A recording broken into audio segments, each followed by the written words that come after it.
What's up, guys? NepentheZ here, and welcome back to another episode of The Road to Glory. Today, guys, we are going to be tackling the tactics and instructions. Not necessarily a video that I think is going to be helpful, but a lot of people want this. A lot of people want to see my tactics and instructions in the 4-2-2. Of course, I am changing into the 4-2-2 for a full weekend this weekend. We've tried a lot of formations throughout the course of the year. In fact, the first formation we hit elite with was, interestingly, the 4-1-3-2.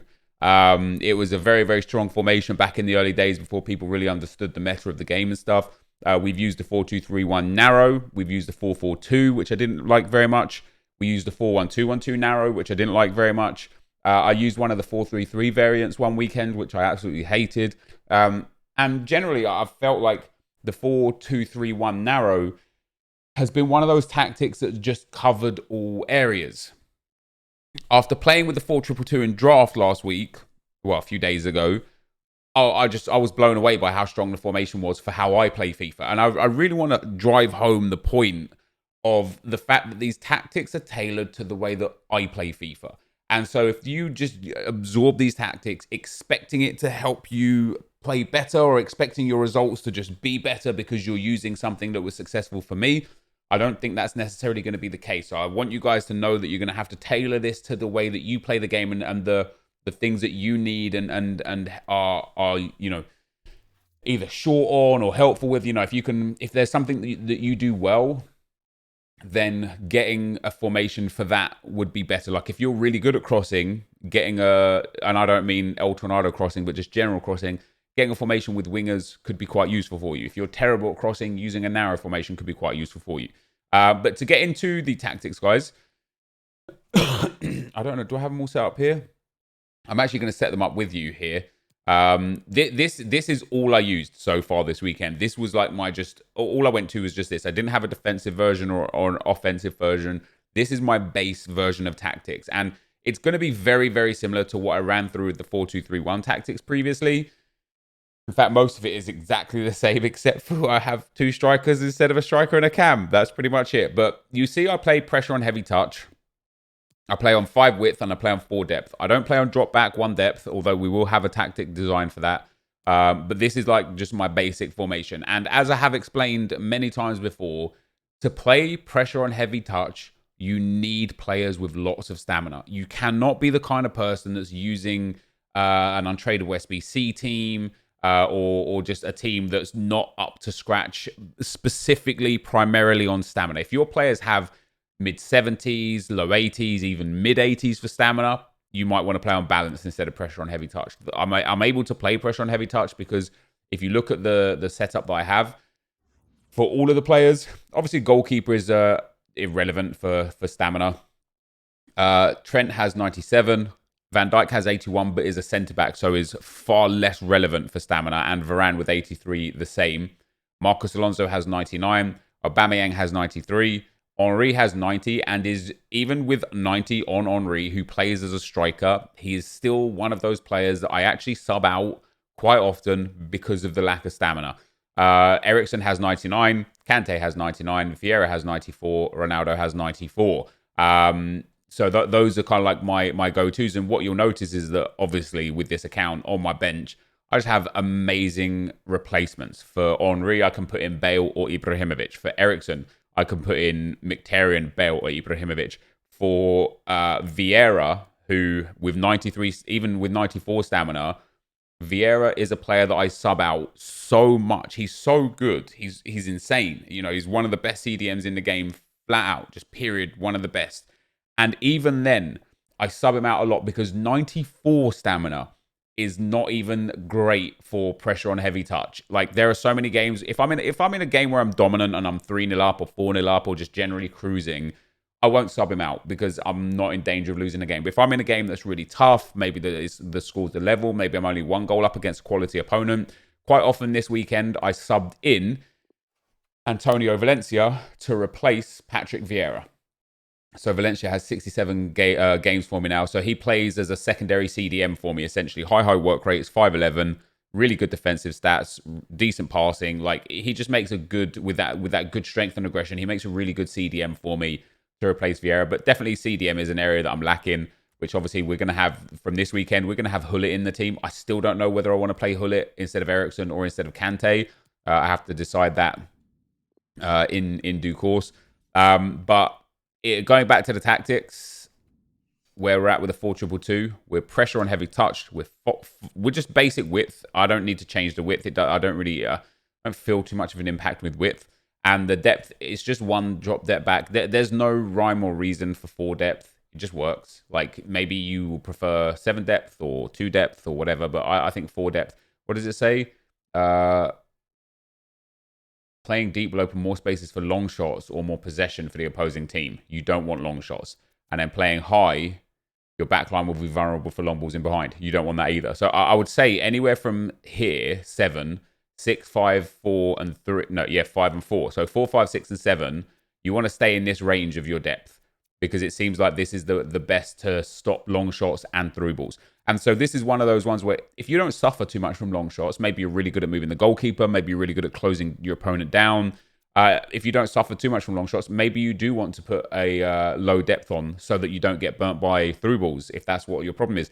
If, however, you don't really get burnt by through balls and it's constantly long shots, maybe you want to press up, put your back line high, and just put pressure on the attacking midfielders and the strikers so that they don't have the room or the time to get long shots in.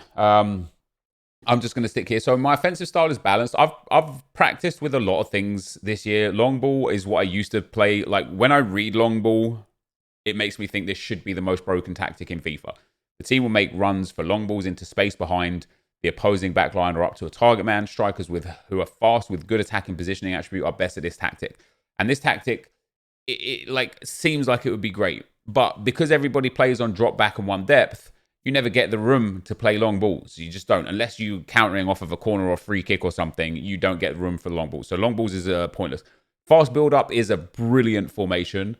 A brilliant offensive tactic. It again requires attackers with high stamina and attackers with very, very good ball control. Because you're like slamming the ball up to them whilst they're on the break, that you're constantly sprinting, it causes you to just lose possession of the ball quite quickly, quite easily if you don't have quality strikers. And obviously the biggest issue with fast build-up is when your 4 or 5 players sprint up the field, if you do turn over the ball, your midfield is just exposed. So fast build-up, although was good for me, I didn't really like very much. Possession is definitely a nice tactic if you're trying to see a game out, and we'll get into that in a second. But balance for me is just perfect because I get to control everything. If I want to bring players shorter, I use RB, I bring them shorter. If I want to send players on runs, I use LB, I send them on runs. Players are just generally in the position that they're supposed to be on the field. Like my right cam is in the right cam spot. So I always know that he's going to be there. Instead of if I was on fast build up, maybe he's in the right cam spot. Maybe he's already bolted up the field and is in the right forward spot. Like, you know, it's just a little bit easier on balance for me. Again, width and players in the box just remains the same. Free kicks remains the same. And as discussed previously, we put corners up to 5 because it actually works better for you to have everybody in the box. Because what happens is, and I've seen a lot of people using this to good effect now as well. So I'm really happy for you guys that have stopped conceding from your own corners, which was one of my biggest issues throughout the game this year and last year. When you're on this for corners, you have so many men back, I think it's 4 or 5, that your opponent can have 2 or 3 players in the midfield. And so if you don't win the header from the corner and your opponent does, because of how stupid the mechanics are with counterattack in this game and how like unresponsive your defenders are, when you lose that ball in or on the edge of the box, you're basically like you're screwed. So somebody had told me, put your corners up to 5. All of your players go into the box except for 2 that stand on the halfway line. And because of that, all of your opponent's players go into the box. And so even if they win the possession, even if they win that first ball, they have no options to get out. Like they're literally just trapped in their own box. So they can either try and run it out, which allows your team time to recover as well, or they can try and just punt it up the field and then you just regain possession. So putting corners up to 5 is important. And that's my tactics for the base tactic. The formation is as such. So I've got Eriksen, Ronaldo, Henry, Aubameyang, Kante, and Vieira. I decided to play Eriksen as the left cam. I want Ronaldo there. For me, the way I play with the crossing and the time-driven shots, Eriksen is good for everything except winning headers. And so when I get Hullet, I can either play Hullet on that left cam role, which would be very good, or I could play Hullet in CDM instead of Kante, because Kante's a bit too small in the game at this time of the year. He just gets overpowered by a lot of players. If I play Hullet over Kante, it means I keep Eriksen, or I have to sub Eriksen out, or I can change my starting formation and get Gareth Bale back in the team, play Ronaldo, Bale, Henry, Aubameyang, Hullet, and Vieira. I think that would be a brilliant front six. So I'm going to experiment. I'm going to experiment with Hullet at CDM and Hullet at Cam. And I'm obviously then we'll experiment with Kante still in the team, or Bale potentially come into the team. But I think the next icon that I want to work on after Hullet is going to be R9. So then we'll have R9, CR7, Henry, Aubameyang, Vieira, and Hullet as our front six. And I think that will be a devastating top six. In terms of instructions, strikers are stay central, getting behind and stay forward. The cams are literally default. I don't change a single thing on those. They're default. The CDMs, the only thing I change is to stay back while attacking. I don't set it to, like, I know a lot of people set the cover wing to cover central. I don't. I just keep it a cover wing. Maybe it hurts me. Maybe it doesn't. I don't know. It's something that I've played about with all year that I've never really felt a difference in when I change it. My centre backs are still exactly the same. Left back, stay back while attacking. Right back, stay back while attacking. Everything else is the same. So that's tactic number one, right? Tactic number two, which we're now going to change. Funnily enough, I already have them set up. I just need to change formation. This is my defensive tactic, right? So I am on drop back. I am on one depth. My offensive style is balanced again. My corners are way up and my width is wide. And the reason why my width is wide is because of how I have so many defenders, because I have so many players back. I want to spread them out to allow more space in for them to drop into to block shots. This tactic, I feel like I explained this in a video recently for the 4-2-3-1, but I suppose this as a dedicated video is decent because then you guys will just know where to come and look. This as a tactic is not necessarily a smart tactic for a few reasons. Is that absolutely perfect? That is. Let's just swap those two around. That's perfect. So the way I have the instructions, the team set up the same, but the way I have the instructions, my attackers are just as they are. My cams, however, are going to be set to come back on defense for both of them. And this, again, is why stamina is important. My CDMs are set to stay back while attacking. And my fullbacks are set to stay back while attacking. And so now, this is my defensive formation. And in fact, I'm also going to set one of the other strikers to come back on defense. What happens here is, this is like your, I'm desperate to hold on to this result kind of formation, right?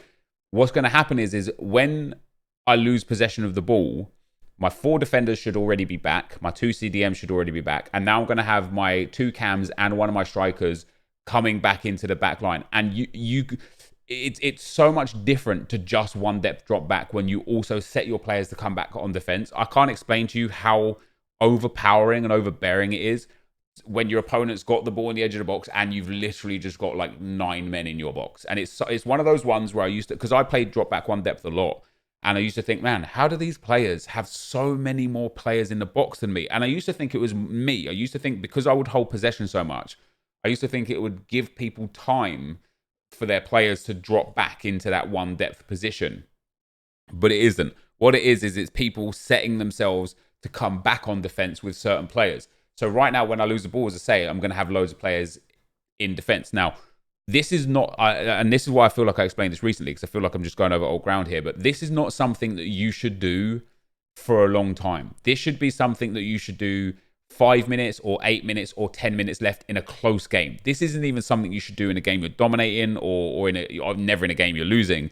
What this does, although it gives you a lot of defensive abilities, especially if your opponent doesn't react and recognize that they can go so much more aggressive and so much more offensive. If they keep playing their game and you set into this formation, you will just clear out the game. They'll be hard to break you down. But the longer you do it, the more they'll recognize that they have time and space. The easier it will be for them to just hold the ball on the edge of the area and find that right shot, because you are literally 9 men in the box. If you gain possession, you have one player up front, you have to find them, otherwise you lose the ball again. And obviously, you are just inviting pressure on you. So you're basically saying, I'm banking on the fact that my opponent is not going to break through. Of course, if your opponent does break through, it could have been it might have been a better idea to play aggressive, keep the ball up the opponent's third of the field and hold the possession there. But this for me is definitely a tactic that I've used just sparingly against people that are so much better than me or as good as me, where I'm in the lead and I'm like, holy crap, I just need to hold on here. Or in a game where I'm panicking and I'm like, I really just need to see this out. This is the tactic I'll come through to. So again, come back on defense for a striker and 2 cams, stay back while attacking on the CDMs and the fullbacks. Formation 4-2-2. Instructions are drop back, 1 depth, balanced, high width. And this is why it's high width, because when those cams come back, I want my fullbacks to be even wider because the CDMs are going to drop in, the cams are going to drop in, and the striker's going to drop in. So I want like almost a line all the way across the box so that my opponent just can't break down any part of my defense. And then for the last tactic, which is kind of like the I'm in desperate need of a goal tactic, that is... Let me go, where's the custom tactics again? That is going to be this one. So again, so on this one, I'm on constant pressure. I'm not on full depth because what I don't want to do is I like too many times over the last few years since champs came in, I have a 0 and a 100 and nowhere in between. And what I mean by that is like, I'll be like 1-0 down in like the 60th minute against a guy that I feel like I'm better at. I'll start panicking. I'll go all out attack, and before you know it, I'm 4-0 down.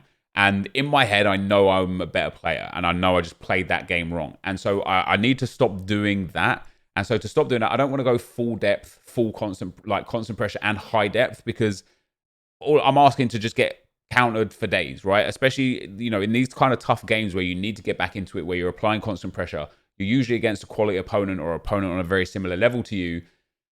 And so because of that, it's like, look, I don't want to be just too stupid with it. So we're on constant pressure because I want to get the ball back. We're on a high depth. And again, corners are up there. Offense is still balanced. I don't care about fast build up here because I'm on constant pressure. It's typically I'm on constant pressure because my opponent is on 1 depth or drop back or just very defensive. If they're not on drop back or very defensive, I don't need to go constant pressure because my pressure on heavy touch and my own ability should be enough to win me possession of the ball back to be able to have an attack. So fast build-up would be futile here because I'm already kind of pressing them into their final third. And so on fast build-up, nothing really would change. So that's how this one sets up. And then for the instructions, I'm going to have to redo them because I'm changing formation. For the instructions on this one, stay central, getting behind, stay forward. Stay central, getting behind, stay forward. And then the cams are on stay forward instead of come back. So I've at all times got 4 players up front and pressing. And that's the most important thing. And again, this is why stamina is so important for the way that I play FIFA right now.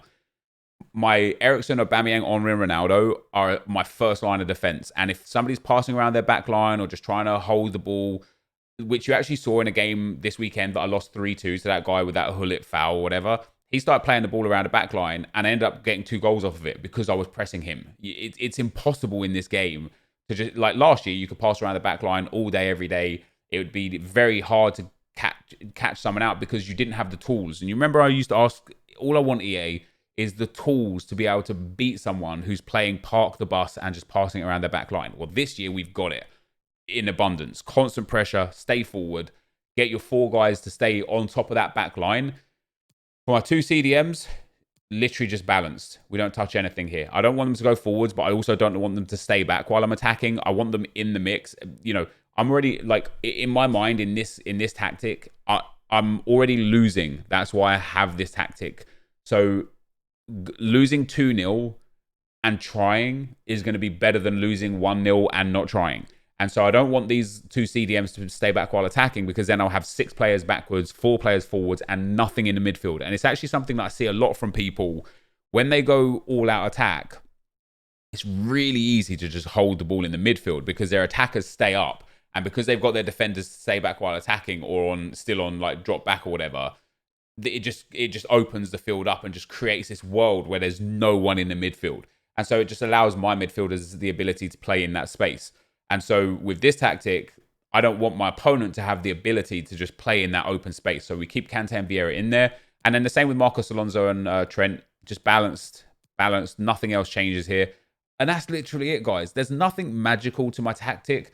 It just fits the way that I play FIFA, and it fixes a lot of the flaws that I have with the way I play FIFA. And that's why I don't recommend you guys to absorb my tactics and do what I do, because I don't think it'll work well for you. I think you need to really understand what's going wrong in your own game and what you need to do with your tactics to fix it. So, for example, if you constantly get scored on from crosses, increase your width.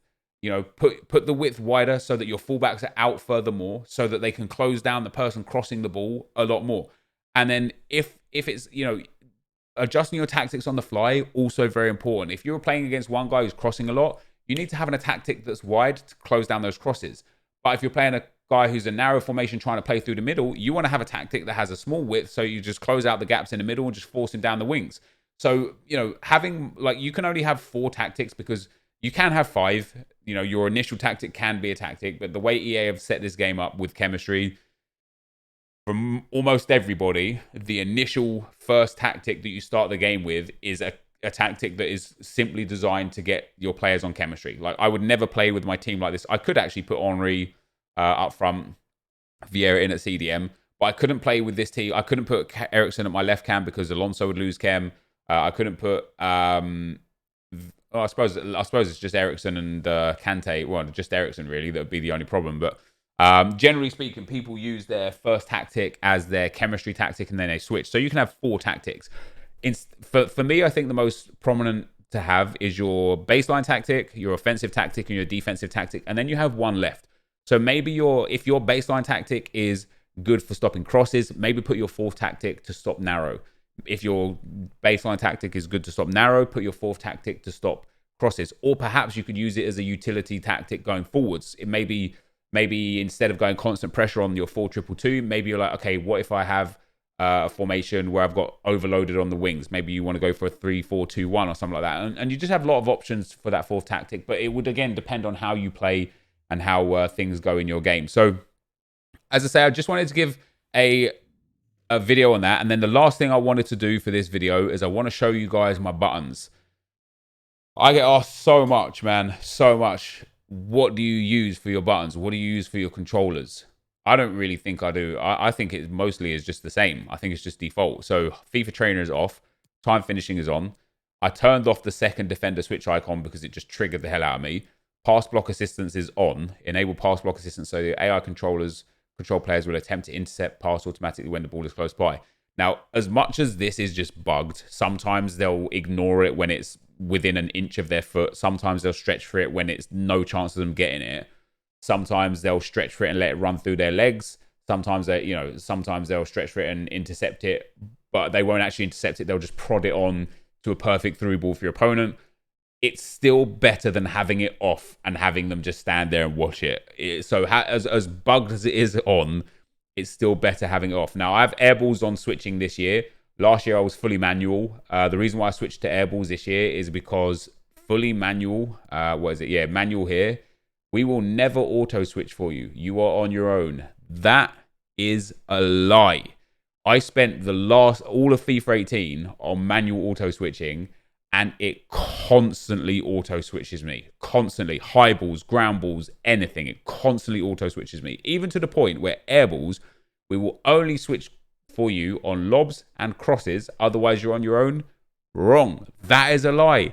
The amount of times I'll just be running with a player to a loose ball, auto switches you. And you're like, wait, hold on. Now I'm running with a different player to a loose ball. The auto switching in general and auto switching is so bugged as well. But I found that airballs is probably the best thing. Auto switching move assistance I have to high. Pass assistance is on assisted. Through ball assisted. Shot assisted. Cross assistance I have on semi. So you have to choose the right power, but the cross direction will be assisted to the front and back post areas, which is why the LB cross is so overpowered.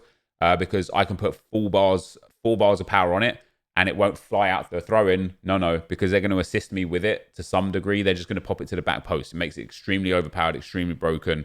Lob pass is assisted, save assistance is assisted, analog sprint off.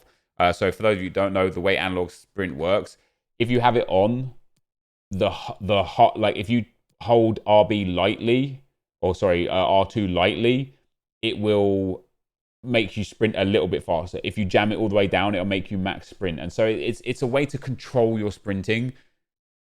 It's one of the most relevant things in the game.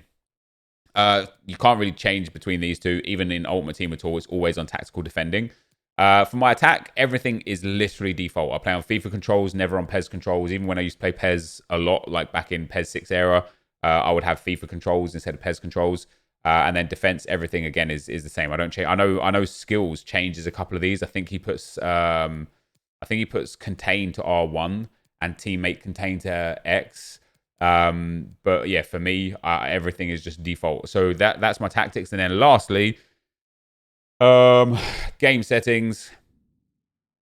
I want to show you this as well, actually, because a lot of people don't know about this. You can change in this menu here. Whatever you change here is how it will look even in Ultimate Team. So the game speed, you can't. Quick substitutes, difficulty level, you can't.